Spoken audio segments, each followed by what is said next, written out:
শুরু হচ্ছে স্বামী বিবেকানন্দের ধর্মের সার কথা।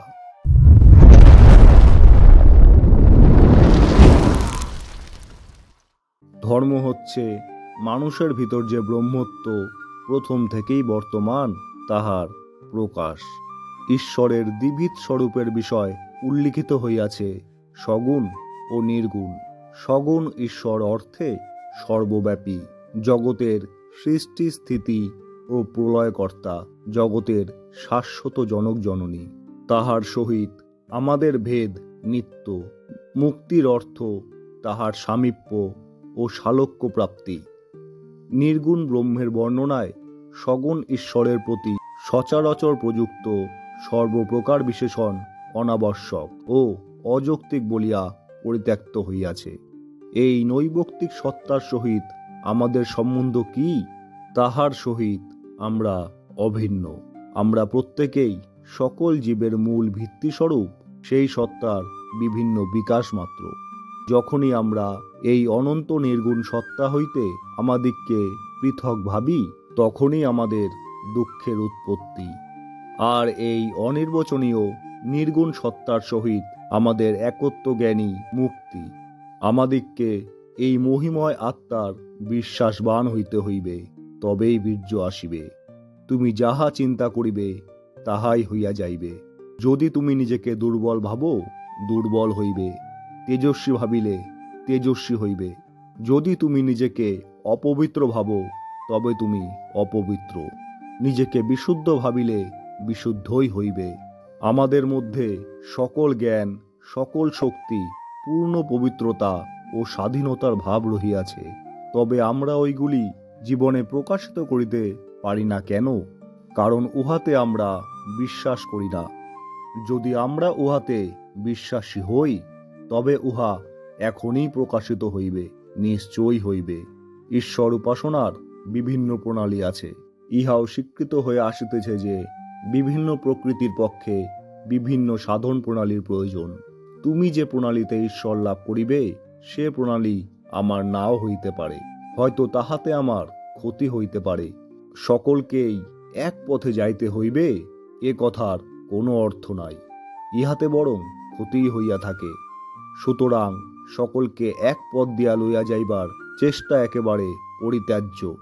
যদি কখনো পৃথিবীর সব লোক এক ধর্মমতলম্বী হইয়া এক পথে চলে, তবে বড়ই দুঃখের বিষয় বলিতে হইবে। তাহা হইলে লোকের স্বাধীন চিন্তা শক্তি ও প্রকৃত ধর্মভাব একেবারে বিলুপ্ত হইবে। বৈচিত্র্যই আমাদের জীবনযাত্রার মূল মন্ত্র। বৈচিত্র্য সর্বরূপে চলিয়া গেলে সৃষ্টিও লোপ পাইবে। যতদিন চিন্তা প্রণালীর এই বিভিন্নতা থাকিবে, ততদিন আমাদের ব্যক্তিগত অস্তিত্ব থাকিবে।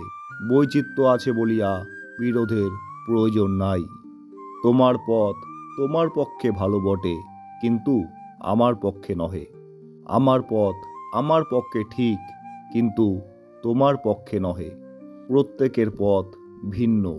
যদি কোনো বিশেষ অনুষ্ঠান দ্বারা তোমার ঈশ্বর উপলব্ধির সাহায্য হয়, তবে শীঘ্র ওই সকল অনুষ্ঠান অবলম্বন করো। যে কোনো ক্রিয়া বা অনুষ্ঠান তোমাকে ভগবানের নিকট লইয়া যায়, তাহাই অবলম্বন করো। কিন্তু বিভিন্ন পথ লইয়া বিবাদ করিও না। বড় বড় কথা বলাই ধর্ম নয়, কিন্তু এমন জীবন দেখাও দেখি, যাহার মধ্যে ত্যাগ, আধ্যাত্মিকতা, তিতিক্ষা ও অনন্ত প্রেম বিদ্যমান। এই সকল গুণ থাকিলে তবেই তুমি ধার্মিক পুরুষ। আর যতই তুমি অপরকে সাহায্য করিতে অগ্রসর হইবে, ততই দেখিবে তুমি নিজেরই কল্যাণ করিতেছ। ধর্ম অনুরাগে, বাহ্য অনুষ্ঠানে নহে, হৃদয়ের পবিত্র ও অকপট প্রেমই ধর্ম। অনন্ত পথ আছে, ধর্ম অনন্ত। ধর্মের গণ্ডি ছাড়াইয়া কেহই যাইতে পারে না। আর তুমি যাহা করিতেছ, তোমার পক্ষে তাহাই অতি উত্তম। অতি স্বল্প কর্ম যথাযথভাবে অনুষ্ঠিত হইলে তাহা হইতে অদ্ভুত ফল লাভ হয়। অতএব যে যতটুকু পারে করুক। প্রত্যেক নরনারীকে, সকলকেই ঈশ্বর দৃষ্টিতে দেখিতে থাকো। তোমরা কাহাকেও সাহায্য করিতে পারো না, কেবল সেবা করিতে পারো। প্রভুর সন্তান দিগকে যদি সৌভাগ্য হয় তবে স্বয়ং প্রভুকে সেবা করো। যদি প্রভুর অনুগ্রহে তাহার কোনো সন্তানের সেবা করিতে পারো তবে ধন্য হইবে। নিজেদের খুব বড় কিছু ভাবিও না। ধন্য যে তোমরা সেবা করিবার অধিকার পাইয়াছ, অপরে পায় নাই। উপাসনা বোধে ওইটুকু করো। দরিদ্র ব্যক্তিদের মধ্যে আমি যেন ঈশ্বরকে দেখি। নিজ মুক্তির জন্য তাহাদের নিকটে গিয়া তাহাদের পূজা করিব। ঈশ্বর তাহাদের মধ্যে রইয়াছেন। কতকগুলি লোক যে দুঃখ পাইতেছে তাহা তোমার আমার মুক্তির জন্য, যাহাতে আমরা রোগী, পাগল, কুষ্ঠী, পাপী প্রভৃতি রূপধারী প্রভুর পূজা করিতে পারি। আমরা বহু পুস্তক পড়িয়া থাকি, কিন্তু উহা দ্বারা আমাদের জ্ঞান লাভ হয় না। জগতের সমুদয় বাইবেল আমরা শেষ করিতে পারি, কিন্তু তাহাতে আমাদের ধর্ম লাভ হইবে না। যে ধর্ম কেবল কথায় পর্যবসিত তাহা লাভ করা অতি সহজ। যে কেউ উহা লাভ করিতে পারে। আমরা চাই কর্মে পরিণত ধর্ম। কর্মে পরিণত ধর্ম সম্বন্ধে খ্রিস্টান দিগের ধারণা হইতেছে সৎকর্মের অনুষ্ঠানে জগতের হিত সাধন। যোগী বলেন, মনসংযমে ব্যর্থতা হইতেই দুঃখের উৎপত্তি। যোগীর আদর্শ জড় জগৎ হইতে মুক্তি লাভ। প্রকৃতিকে জয় করাই কর্মের মানদণ্ড। যোগী বলেন, সমুদয় শক্তি আত্মায় বিদ্যমান এবং শরীর ও মন সংযত করিয়া আত্মশক্তি বলে যে কেহ প্রকৃতিকে জয় করিতে সমর্থ। পরম সহিষ্ণুতা এবং প্রেমই হইল প্রধান ধর্মের মুখ্য উদ্দীপনা। কোনো একটি ধর্ম সকলের জন্য নির্দিষ্ট হইতে পারে না। প্রত্যেকটি মানবের ধর্মমত এক সূত্রে গ্রথিত একটি মুক্তার ন্যায়। সর্বোপরি প্রত্যেকের মধ্যে ব্যক্তিত্বের স্ফুরণ আবিষ্কার করা সম্বন্ধে আমাদের যত্নশীল হওয়া উচিত। মানুষ কোনো বিশেষ ধর্মমত লইয়া জন্মগ্রহণ করে না, ধর্ম তাহার ভিতরেই রহিয়াছে। যে কোনো ধর্মমত ব্যক্তিত্ব বিনাশ করিতে চায় তাহাই পরিণামে ভয়াবহ। প্রত্যেক জীবন একটি স্রোত প্রবাহের ন্যায়, এবং এই স্রোত প্রবাহই তাহাকে ঈশ্বরের দিকে লইয়া যায়। ঈশ্বর উপলব্ধি সকল ধর্মের চরম উদ্দেশ্য। ঈশ্বর রূপ শনাই সর্বশিক্ষার সার।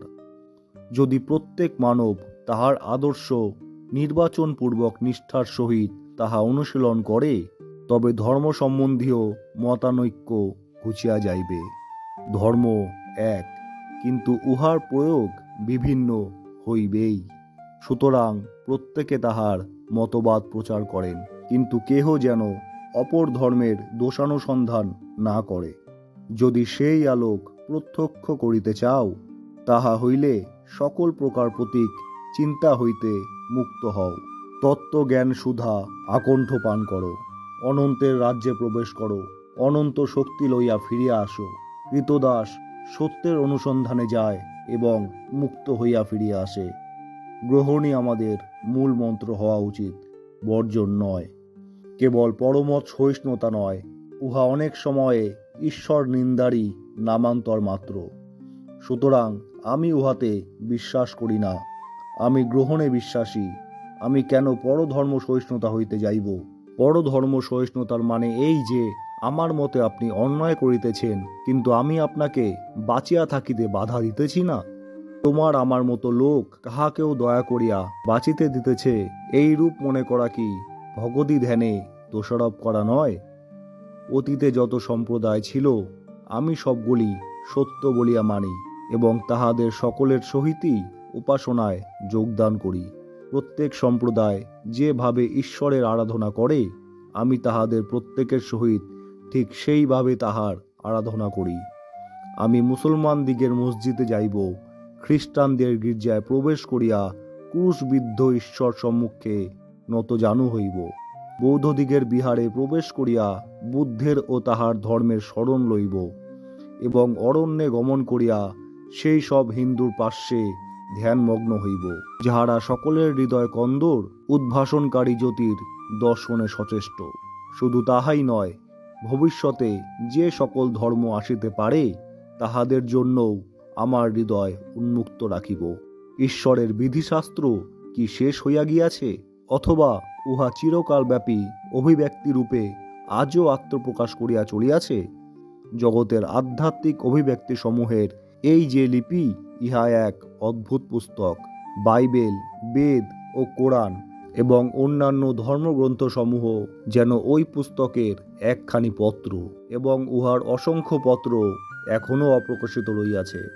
সেই সব অভিব্যক্তির জন্য আমি এ পুস্তক খুলিয়াই রাখিব। আমরা বর্তমানে দাঁড়াইয়া ভবিষ্যতের অনন্ত ভাবরাশি গ্রহণের জন্য প্রস্তুত থাকিব। অতীতে যাহা কিছু ঘটিয়াছে সেসবই আমরা গ্রহণ করিব, বর্তমানে জ্ঞানলোক উপভোগ করিব এবং ভবিষ্যতেও যাহা উপস্থিত হইবে তাহা গ্রহণ করিবার জন্য হৃদয়ের সকল বাতায়ন উন্মুক্ত রাখিব। অতীতের ঋষিকুলকে প্রণাম, বর্তমানের মহাপুরুষ দিগকে প্রণাম এবং যাহারা ভবিষ্যতে আসিবেন তাহাদের সকলকে প্রণাম। ধর্ম এমন একটি ভাব যাহা পশুকে মানুষে ও মানুষকে দেবত্বে উন্নীত করে।